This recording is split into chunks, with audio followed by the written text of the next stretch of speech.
Zarrower, Maine Abyss. The Arizona sun hung low over Phoenix Sky Harbor, staining the tarmac in molten gold.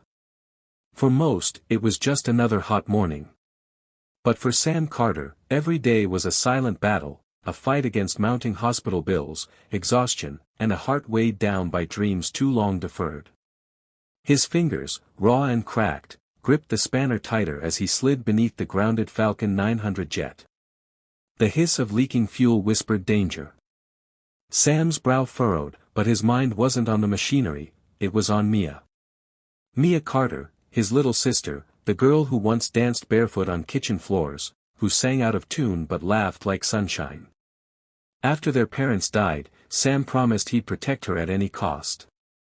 And when that drunk driver shattered her spine, he didn't break that promise, but life did.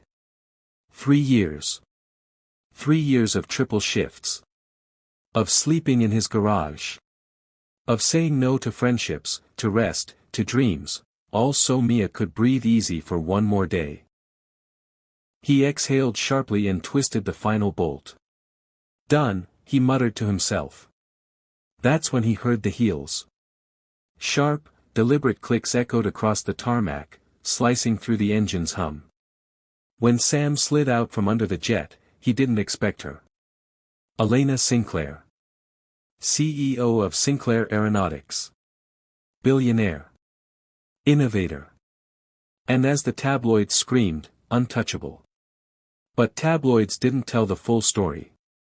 She stood tall, draped in an elegant navy coat, her dark auburn hair cascading over her shoulders. Yet it wasn't her wealth that caught Sam's breath, it was her eyes. Gray like a winter sky, beautiful, but carrying storms. I'm Elena, she said, extending a hand. Her voice was smooth, but something fragile flickered beneath it. I hear you saved my jet. I just fixed what was broken, ma'am, Sam replied quietly, wiping grease from his fingers before shaking her hand. Her lips curled slightly. Sometimes, fixing what's broken is harder than building from scratch. Their eyes locked. A beat longer than polite. A current passed between them, two people who knew what it meant to be cracked beneath the surface. In the coming days, fate wove them together tighter than either expected. Elena's jet had to stay grounded for inspections. She returned daily. Not because of corporate schedules, but because of him. She'd sit beside Sam as he worked, asking about engines, but slowly peeling back layers of him. Sam, cautious at first, found himself sharing, about Mia, about their childhood, about the weight of promises made on dying breaths. Elena, too, began to unravel. Her father, Charles Sinclair, had been the only anchor in her stormy empire. He'd passed months ago, leaving her drowning in boardrooms filled with wolves. Money couldn't buy her peace. Power couldn't buy her rest. But Sam's humility, his selflessness, it pierced her armor. One evening, as Sam wiped his hands clean and packed his tools, Elena lingered by his truck. I visited Mia today, she confessed softly. Sam's brow shot up, startled. She told me how you gave up everything for her, including your own dreams of flight school. Sam's jaw clenched. He hated sympathy. He'd lived too long without it to trust it. I didn't give up anything, he said gruffly. Family's not a sacrifice. It's a privilege. Elena smiled gently, her eyes misting. My father used to say the same thing. Her voice broke. And that night, under the violet Arizona sky, she told Sam about losing her dad. About growing up in a glass castle, rich but lonely. About wanting, desperately, to find one person who cared about hearts more than headlines. I think I've found him, she whispered. Sam blinked, stunned.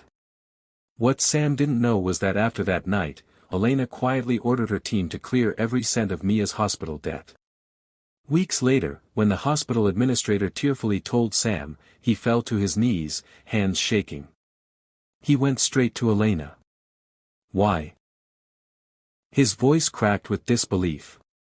She stepped closer, her hand resting over his heart. Because you fixed something no one else could, she whispered. You reminded me how to feel. You reminded me of my father's lessons. You showed me what real wealth looks like. Tears burned in Sam's eyes. For the first time in years, he let them fall. And that's when Elena surprised him again. Pulling a small, weathered velvet pouch from her coat, she opened it to reveal a simple, gold band. Her father's ring.